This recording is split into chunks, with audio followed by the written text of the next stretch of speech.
Hey Laura, I just thought I'd give you, show you after the snowstorm. It was a snow emergency. They had 10 inches in some spots.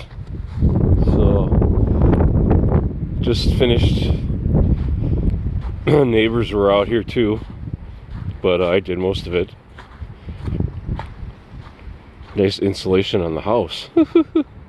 I guess the mailman said nobody else has done their snow.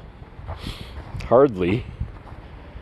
She did theirs for the first time, hardly in like 6 years.